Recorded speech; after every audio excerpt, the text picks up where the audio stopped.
Marie, and welcome to another episode of Friday Sews. This is episode number 28. Wow. What does this beautiful piece, a remnant of linen that has been hand embroidered, have to do with fashion and garment sewing? Stick around and find out.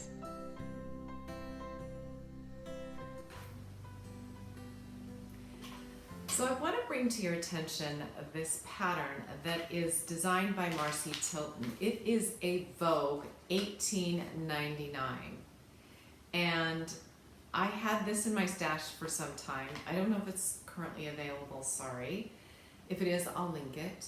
I think it's a pretty classic design. It has 2 different lengths and 11 buttons down the center, with a back center seam and some cuffs. Well, it's loose. I'm going to read the description. It's loose fitting button front shirt that has below elbow length sleeve with underarm gussets, turn back cuffs with button and bias loop, a shaped collar with button detail, and shaped high-low hem.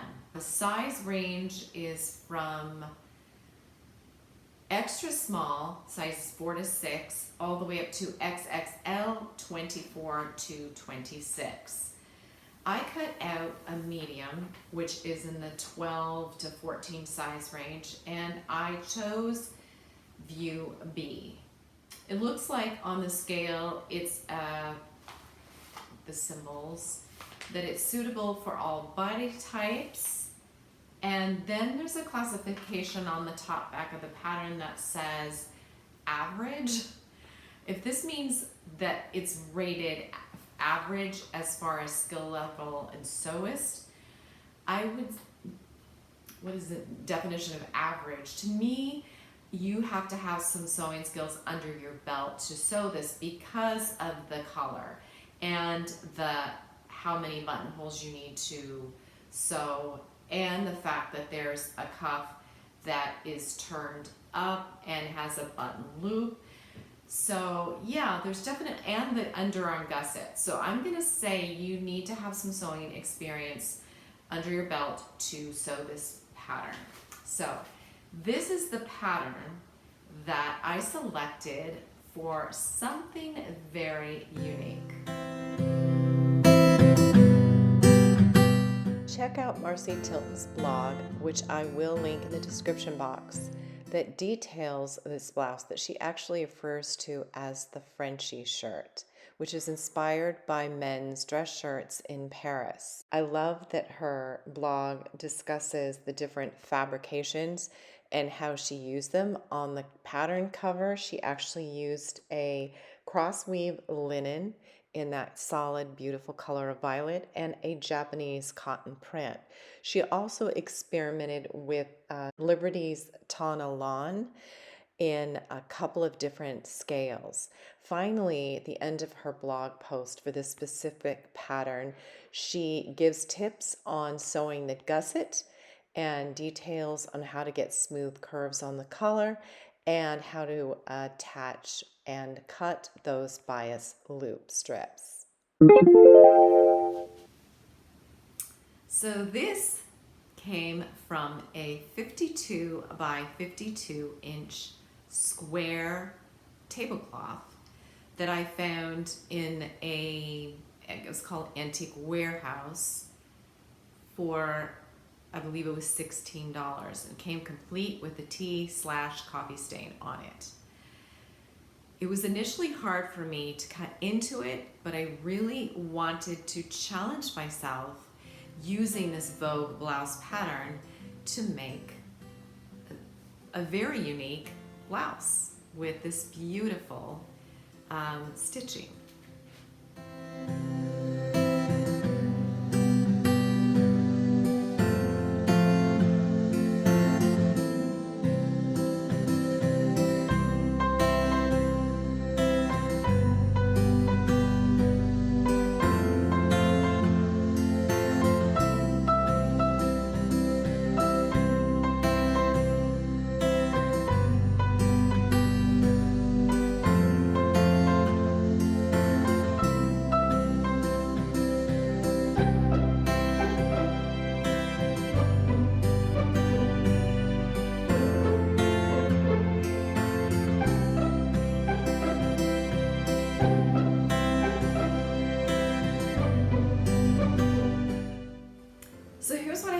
far.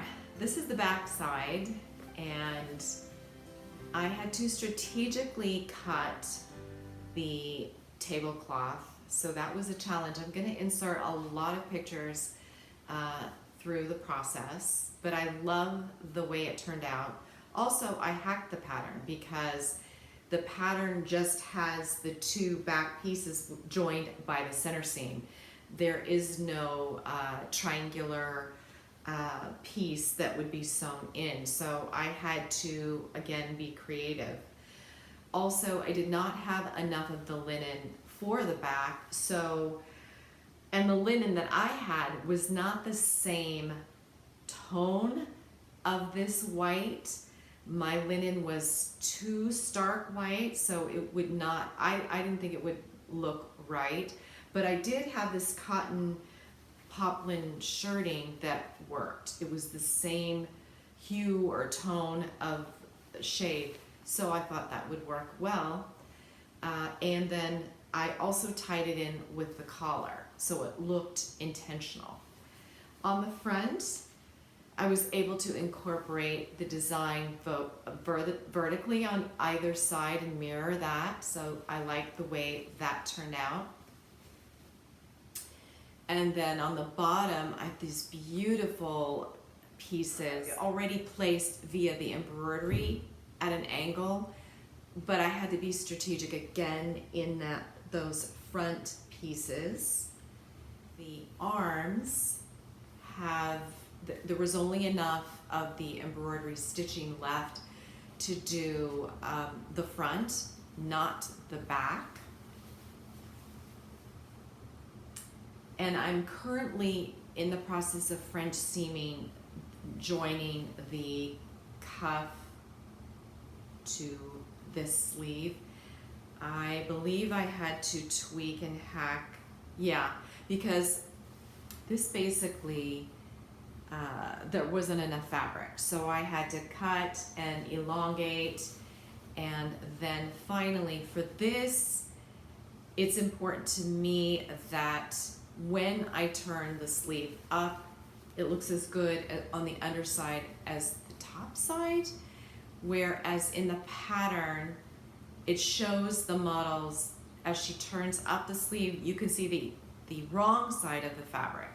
That's what I'm trying to say. It's like it looks, both sides will be look like the right side of the fabric. And I'm choosing not to do the belt loop and the button. I'm just gonna turn it up. And then I love the venting. I think that's super cool. So that's what I have left, the sleeves. Obviously the gusset, gotta work on that. I'm a little nervous about that because the last time I did something like that was probably when I was sewing a costume when my children were younger. So it's been a while since I've done that. And I also want to finish it with French seams, so that's gonna be possibly a little bit tricky. And I have not sewn the buttons yet. And I'm debating whether I want to just keep this as like an overshirt versus button shirt. I'm not sure, because if I mess up those buttonholes, there's no turning back, because this is that beautiful fine linen from the tablecloth. So I'm really hesitant about sewing the buttonholes. We'll see. I'm gonna work on the sleeves, finish that, the underarm, then I'm gonna try it on, and again, I think it could be really pretty as like an over lightweight accent piece to an outfit. So there it is, and I will, like I said, I'll insert some pictures so that you can see the tablecloth as I cut it up into making this fun artsy garment. Okay, so it's not finished, but let's try it on and let's see how it fits.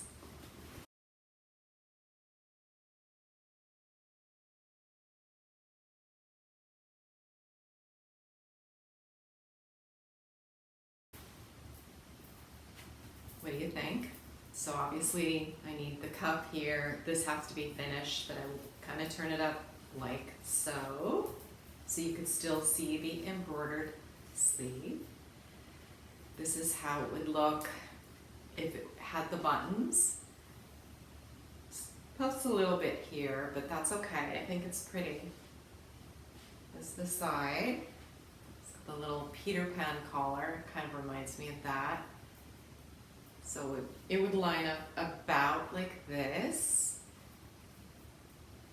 If I didn't put the buttons, by the way, please comment and guide me. Tell me what you think. Should I sew buttons and buttonholes? There are 11. What is the probability of making a mistake on 1 or 2 of them? I think it's pretty high. And again, this is the original vintage linen, so I'm nervous about it. This is how it would look, just casual and open, no buttons, but you could belt it or whatnot. And then, of course, like I said, gussets aren't there yet. There's the high-low, or I don't know, is that, yeah, I guess it would be high-low, and then the back. What do you think? I think it's unique, feels great, and I just feel so honored wearing something that someone or a group of people hand embroidered. I know this isn't machine stitching because I can see where they tied knots and things like that. So yeah, I will insert pictures most likely on Instagram when I finish this blouse. And that's going to be a wrap for today. Thank you so much for watching, and I am very appreciative of you. Again, leave a suggestion. What do you think I should do? What do you think of this pattern? This blouse pattern? I think it's kind of fun and artsy, and yeah, I need my paintbrush. Well, maybe not in this blouse, but yeah. So again, thanks for watching, and I will see you next time in the sewing room. Bye.